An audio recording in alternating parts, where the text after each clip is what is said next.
Welcome. In this video, I will show you how to fix camera lags and slow shutter on Redmi 17.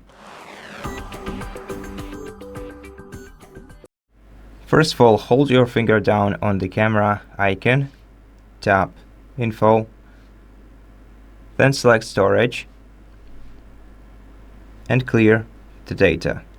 Clear cache, OK. And then try reopening your camera and taking the photo once again. If this doesn't help you, tap right here to open settings.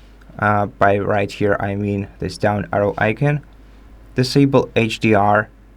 See if this helps you. If not, you can also go to settings, go to AI recommendations, and disabling AI recommendations in this menu. And after that, your camera should start working normally. And that's it. Thank you for watching this video. If it helped you, please consider subscribing to our channel, leave us a like and a comment below, and I'll see you in the next one.